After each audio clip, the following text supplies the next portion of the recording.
we can actually transform history into a leadership lesson. We learn from past leaders, the good one, We learn from the bad one. What is the impact on society if we have a bad leader? And what is different between good leader and bad leaders? Right? Okay. And so this is more important than knowing when is the birthday, unless you want to give them birthday present. Why you want to know somebody's birthday? Just roughly about.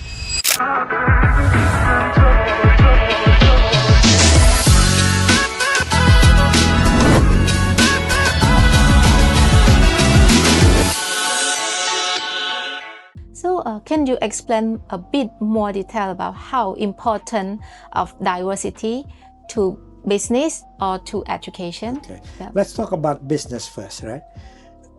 When I first come to Cambodia, there's a lot of microfinance. There's almost no bank. It's just microfinance. Then it starts to change. People become more prosperous, become more stable. So now we have to have become bank. Now the difference between bank and microfinance is diversity.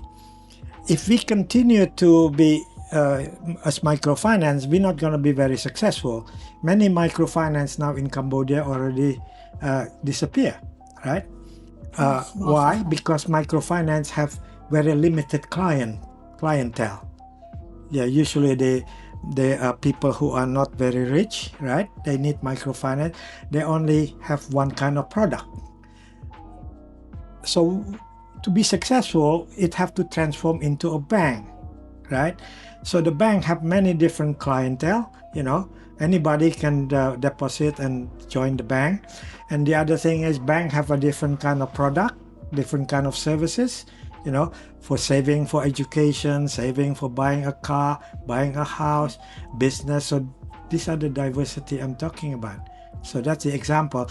Because if we continue become microfinance and just getting bigger and bigger and bigger microfinance, it's not going to be successful.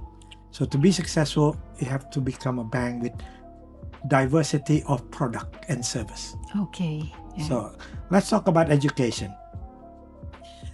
Education is good, because education have different kind of subject, mathematics, language, physics, chemistry. That's the differences because good. If education only teach about mathematics or language, it's not going to be a good education. But having said that, that's not enough because most of our education system based on logic, right? Physics is logical, mathematics is logical, chemistry is logical. So it's technology and logic. We have our body have two sides of the brain, the left and the right? The left side of the brain is more logical brain. Yes. The right side is more creative brain. Yes. So right now, most education system focus on the left side of the brain. They almost ignore the right side of the brain, the creative side. But to be successful, we need both sides, right? Yes. So we need to be creative in solving problem and so on like that, right? And so we have to actually improve our education system to bring more and more of the right side of the brain to integrate with the lesson. Yes. How we do that? A long time ago, when we don't have so much topic in school, we have music, we have art, we have swimming, sport. And now, because we have to do Chinese, we have to do all the different kind. This subject that are fun, because the right side of the brain are more fun. Music is more fun than mathematics and so on. This was left, taken away, which is a mistake. Because when children use both sides of the brain, they become more clever, right? Okay. And we're going to talk about that in the next session when we talk about unity.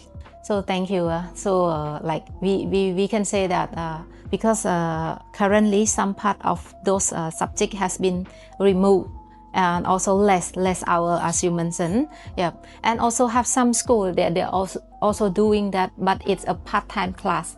Let's say music, art, sport, and maybe dancing or singing class. Some of those is teaching or developing by the other school. But for the school itself, normally they do only focus on one of those academic classes. Yes, right? Yes. I just added a bit. I don't know whether we can catch into this video or not. No, it is because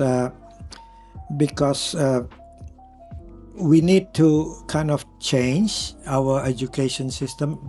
We can improve our education system.